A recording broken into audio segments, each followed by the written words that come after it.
In the north, they thought they knew all there was to know of war.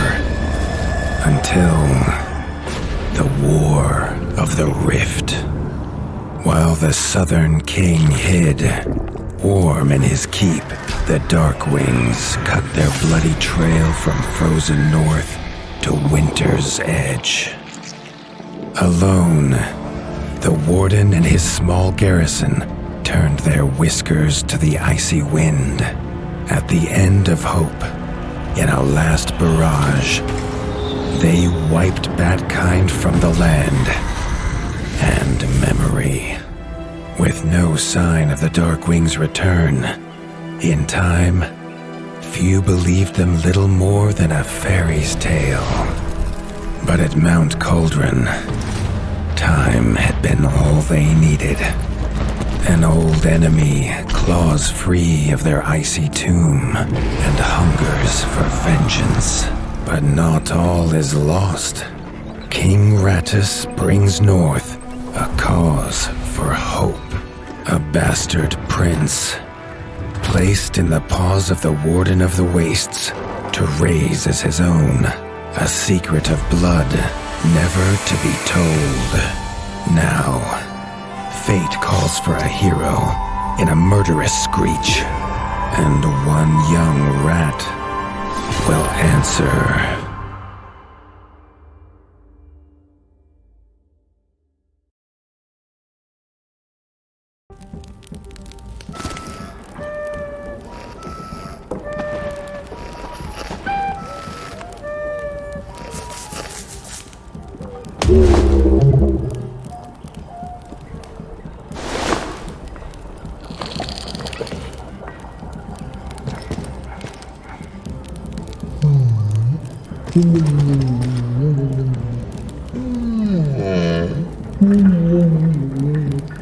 The stomp of his father's boots on the stair was how every morning began for Arlo. The booming shout to ready himself was louder still. But such was Lord Eivor's zeal at a new day. Dawn was breaking over winter's edge, and Arlo was yet to miss one.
The castle echoed with the horns of the returning hunters, bringing their night's bounty. Arlo's little heart quickened to hear it. The only thrill to be found inside the high walls was a hunter's tales of what lay beyond them.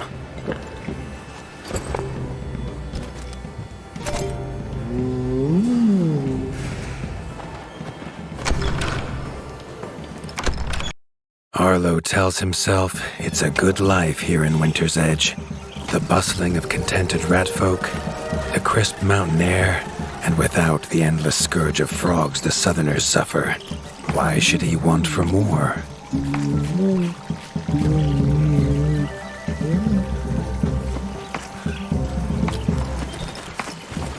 Arlo has no memory of his mother, but Hilda's food was a true taste of maternal kindness. With the right ingredients, she would make meals nourishing to body and soul.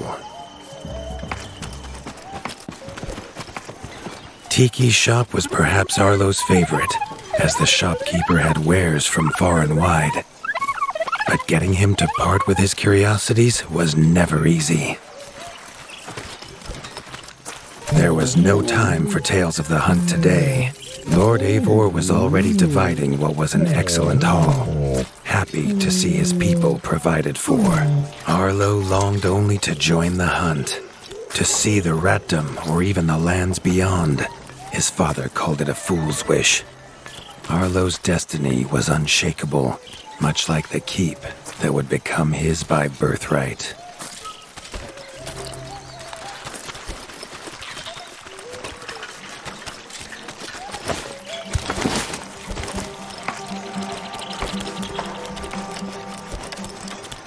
Chief Mason Leaf was the rat Arlo most admired. As younger brother to Lord Eivor, his carefree uncle never faced the burden of being warden of the wastes. With walls this strong, his duties were light, leaving him plenty of time for his nephew.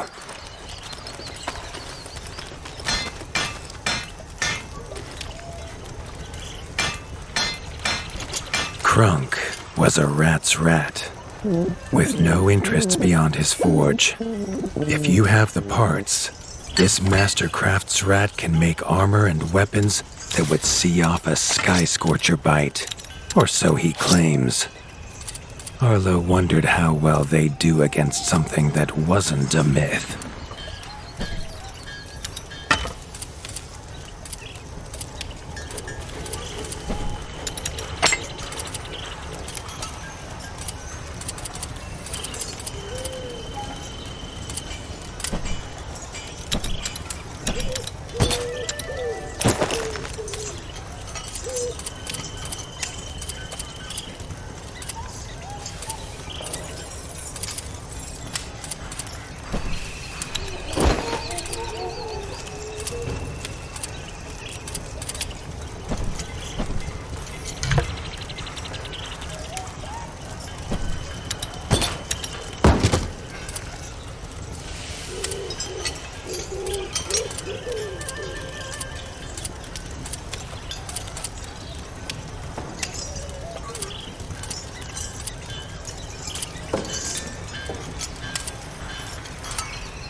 The hunters had brought unwelcome news.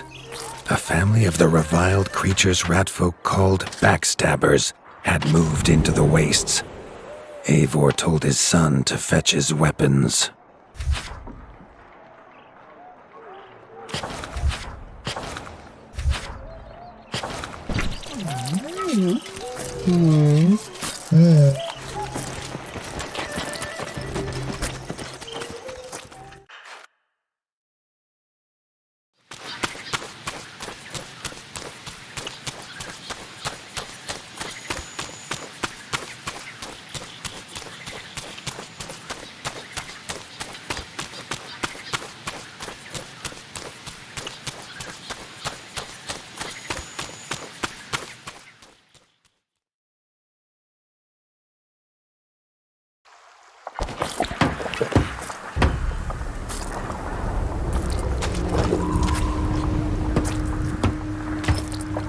His father had no explanation for suddenly taking Arlo on a hunt.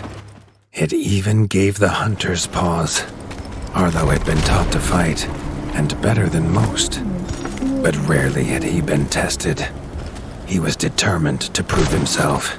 The rugged terrain of the outskirts could have taken all day to traverse, but Arlo's trusty grappling hook allowed him to swing between its many crevices.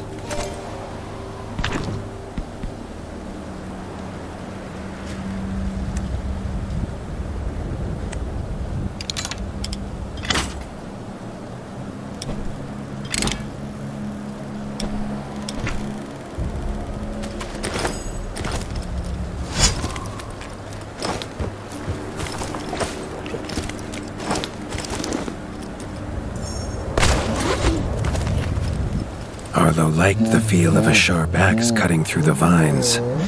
The wilds were part of his home, and nothing in them would frighten him.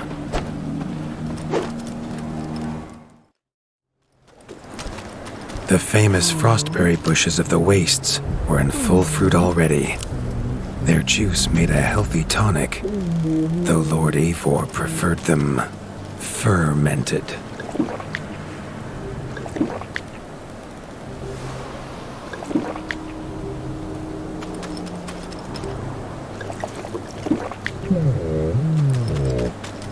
His father was a sturdy rat, built for strength, not speed.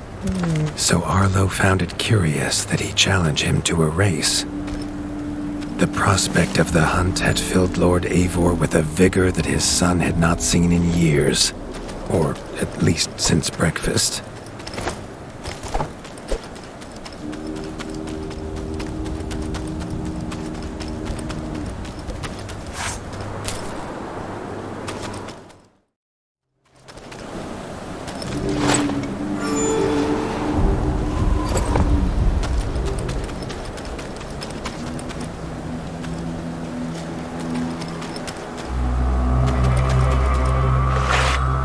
A warden fights the hardest battles, he told Arlo, and needs the sharpest blade. With that, Eivor gifted Arlo his own sharpening whetstone.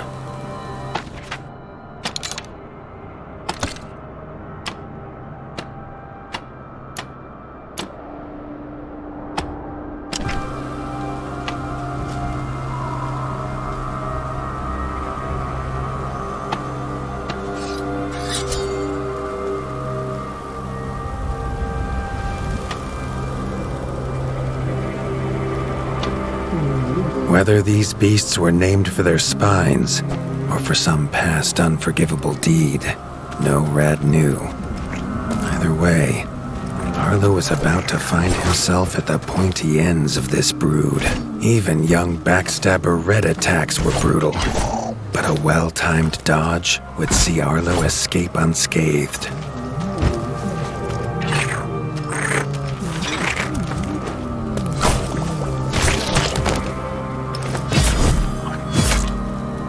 This backstabber lived up to its name with its deadly white attack, but Arlo's shield could block the deadly spikes.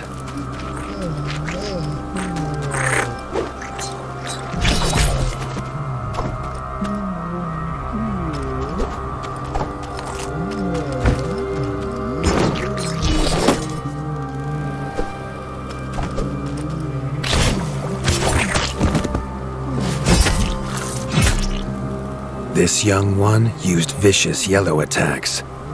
Arlo had to time his parries perfectly.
This mother had left her young to fight alone, but the same could not be said of Lord Eivor as he leapt to his son's side.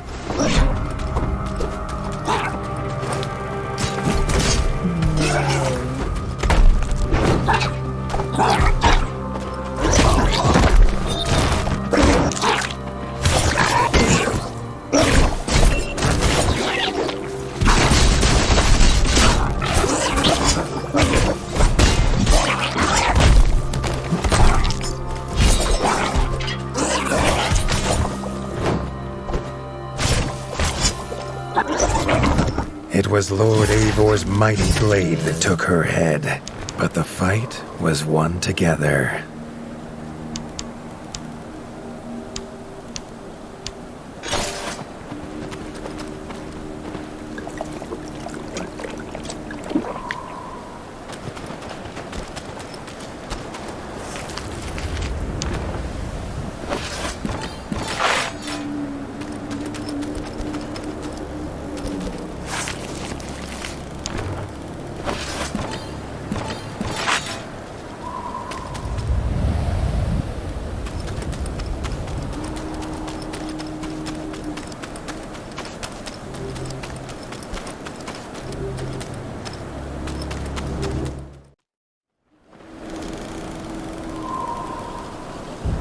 Arlo basked in his father's pride, almost as warm as at the fire inside Winter's Edge.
Triumphant and keen to tell the tale of his son's victories, Lord Eivor set to a night of drinking with the elders.